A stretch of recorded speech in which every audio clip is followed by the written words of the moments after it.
જય શ્રી કૃષ્ણ મિત્રો, અત્યારે અધિક માસ ચાલી રહ્યો છે તો અધિક માસમાં નિત્ય ભગવાનની કથા સાંભળવાનો મહિમા છે। તો આ વિડીયોમાં આપણે સાંભળશું ખૂબ જ સુંદર મજાની વાર્તા પાંડવોનું મામેરું। કહેવાય છે કે આજ દિવસ સુધી આવું મામેરું કોઈએ નથી કર્યું કે જે ભીમે પોતાની ધર્મની માનેલી બહેનને આ મામેરું કર્યું હતું, જેનું સુંદર વર્ણન આ કથામાં કરેલું છે। જો આપને આ કથા પસંદ આવે તો વિડીયોને લાઇક શેર કોમેન્ટ કરી, ચેનલ પર નવા છો તો ચેનલ સબસ્ક્રાઈબ કરી બાજુમાં બેલ આઇકોન પ્રેસ કરી દેજો। ધન્યવાદ। તો હવે સાંભળશું આજની સુંદર કથા વાર્તા પાંડવોનું મામેરું। ભીમસેન અને પાંડવોએ તેની ધર્મની માનેલી બહેનનું મામેરું કેવી રીતે પૂર્યું તેની સુંદર કથાનું વર્ણન જેમાં કરેલું છે। આમ તો પાંડવોને કોઈ બહેન ન હતી, પરંતુ ભીમ સાથે એક બહેનની દંતકથા જોડાયેલી છે। આ સુંદર કથા આ વિડીયોમાં સાંભળશું। જો આપને આ કથા પસંદ આવે તો વિડીયોને લાઇક શેર કોમેન્ટ કરી, ચેનલ પર નવા છો તો ચેનલ સબસ્ક્રાઈબ કરી બાજુમાં બેલ આઇકન પ્રેસ કરી દેજો। ધન્યવાદ। તો મિત્રો, સુંદર મજાની કથા પાંડવોનું મામેરું હવે સાંભળશું। બાળપણમાં ભીમસેન જ્યારે ગાયો ચરાવવા જતા ત્યારે તેના હાથની આંગળી પર એક કાંટો વાગ્યો, જેના લીધે તેને લોહી વહેવા લાગ્યું। નજીકમાં જ ધર્મા નામની એક રબારીની દીકરી પણ ત્યાં ઢોર ચરાવી રહી હતી। એણે આ જોયું અને ઝટપટ ભીમ પાસે આવી પોતાની ચૂંદડીનો છેડો ફાડીને ઘા પર પાટો બાંધી દીધો। ભીમ ગદગદિત થઈ ગયો અને ધર્માના માથે હાથ મૂકીને બોલ્યો કે આજથી તું મારી ધર્મની બહેન, જ્યારે પણ વિકટ સંજોગો આવે ત્યારે યાદ કરજે, હું જરૂર આવીને ઊભો રહીશ। સમય વહી ગયો, બાળપણના કોલ ભૂલાઈ ગયા। ધર્મા પરણીને સાસરે ગઈ અને પાંડવો રાજા બન્યા। ધર્માને એક દીકરી, એ પણ પરણાવા લાયક થઈ। ધર્માની આર્થિક પરિસ્થિતિ ખૂબ જ કંગાળ। ધર્માનો પતિ ગામના ઢોર ચરાવે અને એમાંથી 2 પૈસા મળે તેનાથી ઘરનું જેમ તેમ ગુજરાન ચાલે। ગામમાં રબારી સમાજની ઘણી દીકરીઓના એક સાથે વિવાહ હતા। કોઈએ આવીને ધર્માને સલાહ આપી કે ધર્મા, તારી દીકરીના પણ પીળા હાથ કરાવી નાખ, બધા વિવાહ સાથે તારી દીકરીના વિવાહ પણ થઈ જશે। દીકરીની જાન પણ સૌના ભેગી જમી લેશે અને વગર પૈસે તારો અવસર ઉકલી જશે।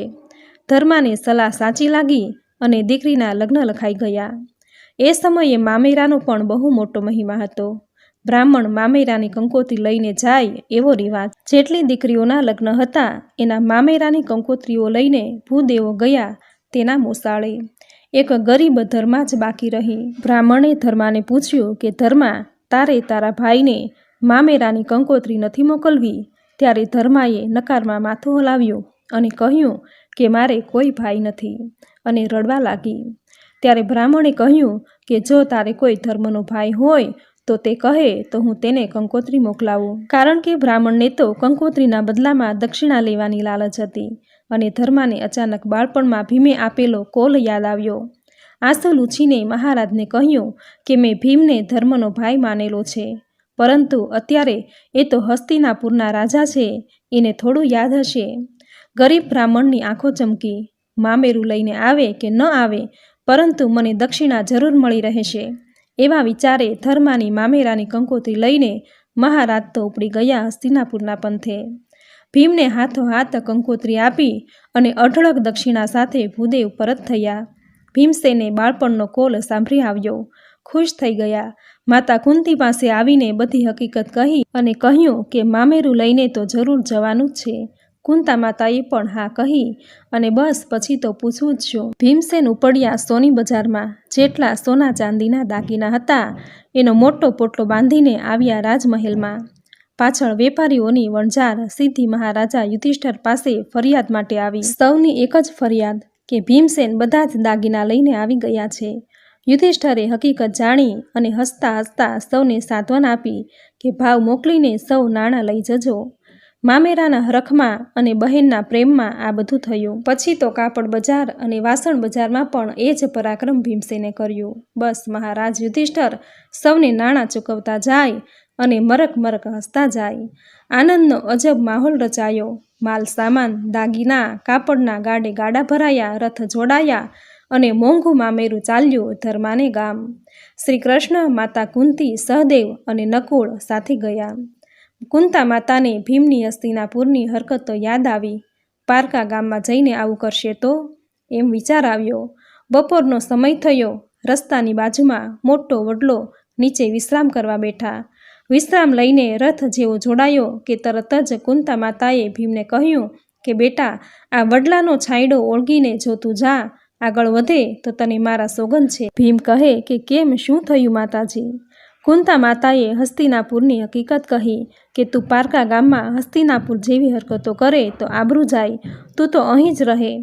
મામેરા ભરીને વળતા અમે તને લેતા જઈશું. ભીમ તો સૂનમૂન બનીને ઊભા રહ્યા. બહેન મારી ખરીદી મેં કરી અને હું જ મામેરામાં નહીં હોઉં. આ ક્યાંનો ન્યાય? પરંતુ માતાનું વચન પણ કઈ રીતે ઉથાપાય? અચાનક આંખો ચમકી. વડના થડ પાસે આવીને આખો વડ ઉખેડી દીધો. વડને બાથમાં ભરીને મોટા ડગલે ચાલી નીકળ્યા મામેરા પાછળ. છાંયડો તો સાથે જ હતો ને, ક્યાં એને ઓળંગ્યો હતો? મામેરાના માણસોની નજર પાછળ ગઈ. કોઈ કહે વાદળી ચડી છે, કોઈ કહે આંધી આવે છે. સહદેવે સૌને કહ્યું કે ભીમસેન વડલો ઉપાડીને આવે છે. ધીમે ધીમે ભીમ મામેરા સાથે થઈ ગયા. કુંતા માતાએ વડલાને બાજુમાં રોપાવ્યો અને શિખામણના 2 શબ્દો કહ્યા. ભીમે વચન આપ્યું કે આપણી આબરૂ ઘટે એવું કોઈ વર્તન નહીં કરું. બહેન ધર્માનું ગામ આવી ગયું. ગામના પાદરમાં જાતે ઉતારો તૈયાર થયો, કારણ કે આટલા મોટા મામેરા માટે ક્યાં સગવડ હોય. ને ગામ લોકો પણ આ રસાલો જોઈને અંદર અંદર વિચારતા હતા કે આ કોણ હશે, ક્યાં જતા હશે? ધર્માનું મામેરું હશે એવી તો કોઈને કલ્પના પણ ન હતી. ભીમે કુંતા માતાની અનુમતિ લઈને બહેનને મળવા જવાની ઈચ્છા વ્યક્ત કરી.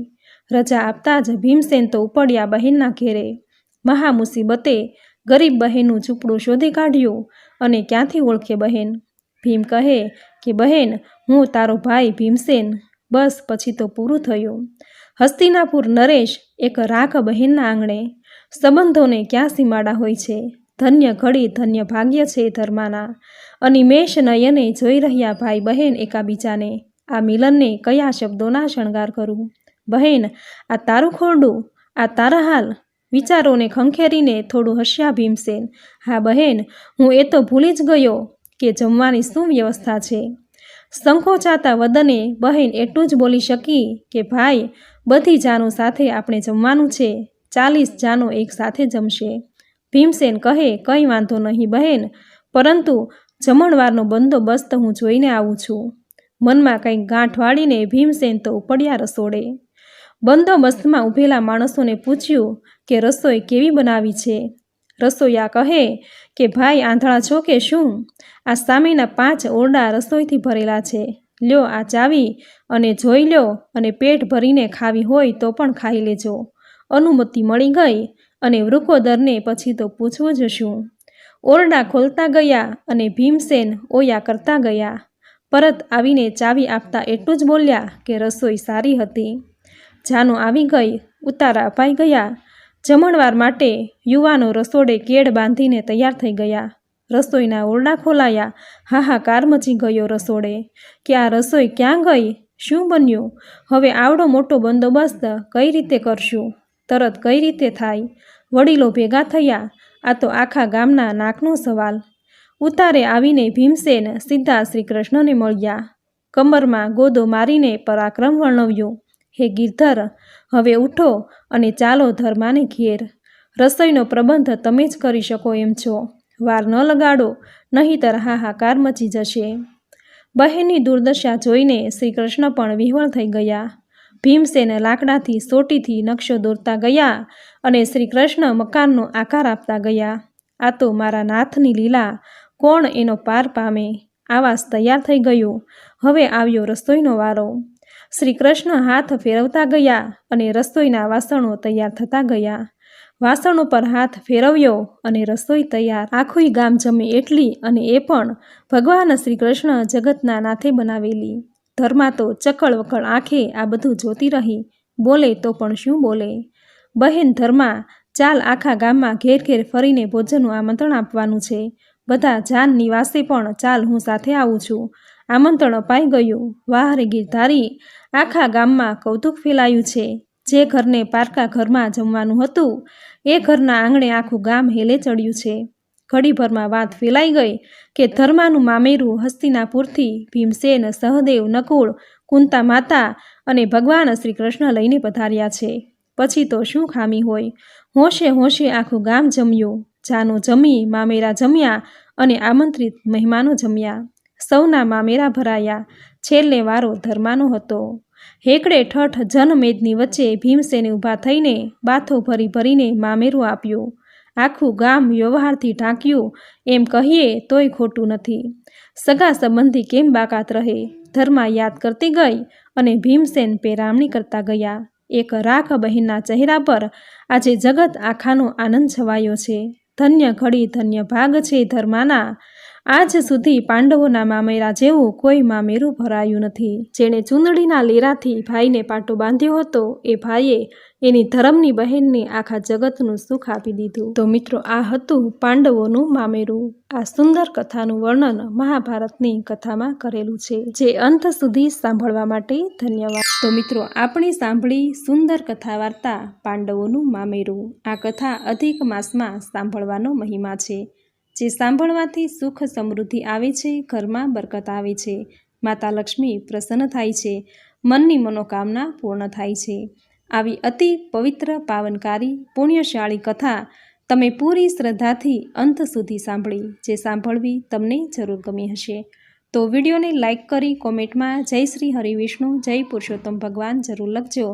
ચેનલ પર નવા છો તો ચેનલ સબસ્ક્રાઈબ કરી બાજુમાં બેલ આઇકન પ્રેસ કરી દેજો, જેથી આપણા આવનાર દરેક નવા વિડીયોની નોટિફિકેશન તમને મળતી રહે. તો ફરી મળીશું આવી જ નવી ધાર્મિક માહિતી, નવી ધાર્મિક કથા સાથે. ત્યાં સુધી આપ સૌને મારા જય શ્રી કૃષ્ણ.